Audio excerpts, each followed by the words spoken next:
everyone! Welcome to Talk. where we discuss real issues that shape our society. I'm Katok Leonard.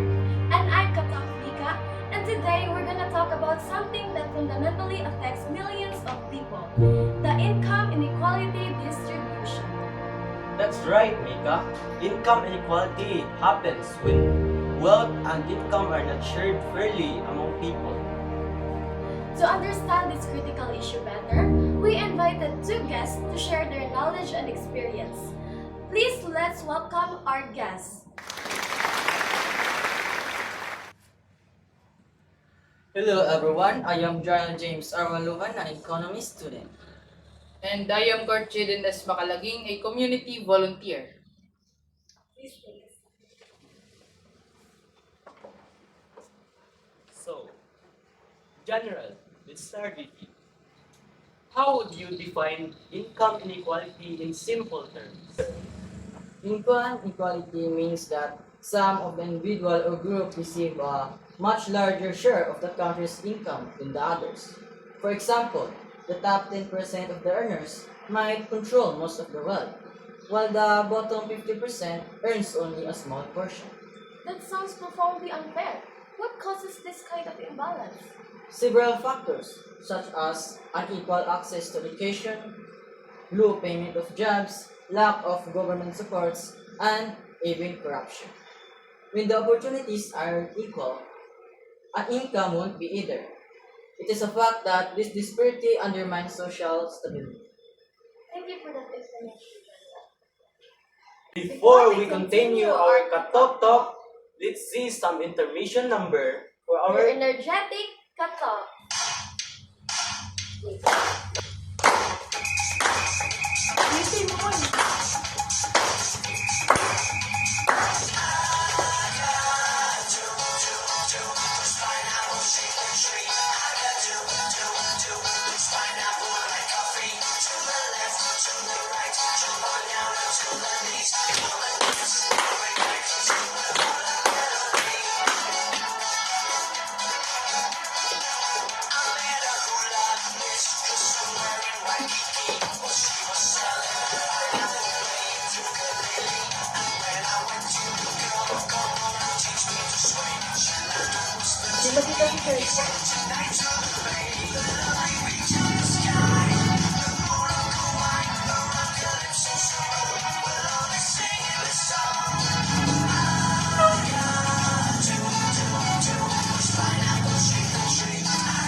That was a very great words, Leonard. Yeah, right. It was challenging.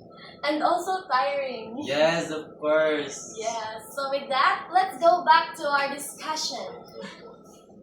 Kurt, you've worked with low-income communities. What terrible effect do you see from income inequality? Well, first of all, many families struggle to afford housing, food, and education. And secondly, children often drop out of school because parents can't simply afford tuition or transportation. And this creates a cycle of poverty which is very hard to break. That's heartbreaking. So income inequality doesn't just affect money, but it also affects people's futures. Exactly. When people don't have equal chances, the whole society suffers. And that is why we must acknowledge that this is a matter of basic human dignity. So, General, what must our government and citizens do to reduce this income inequality? The government must create fair tax system, provide quality education, and support small businesses. Furthermore, citizens, on the other hand, should advocate for fair wages and community programs. The government's first policy should be to ensure the level playing field for all the citizens. Thank you, General. Kurt, from your personal experience, what small steps can communities take? Well, it starts with awareness. Communities can organize livelihood training, promote education, and help each other grow through cooperatives or shared businesses. And our belief is that collective action is the most important and the most powerful tool that we must possess. Yeah, you're right. Thank you, Kurt. General and Kurt, thank you for your cooperation. We truly appreciate your insightful thoughts about this issue. Yes, thank you. It's clear that while the challenge is immense, the solutions are actionable. It all comes down to commitment. And with that, We conclude this Cut Talk Talk. thank you for joining! Bye! Ayun,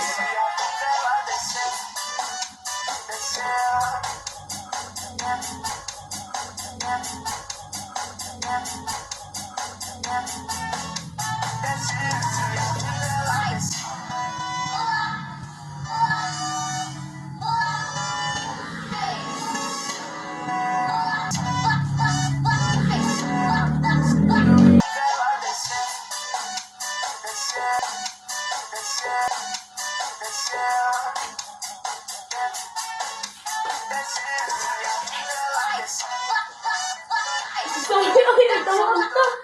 Kian yung tayo katong sa dinan niya sa likod. Maligili ko mo. Yeah. Ina na. Okay.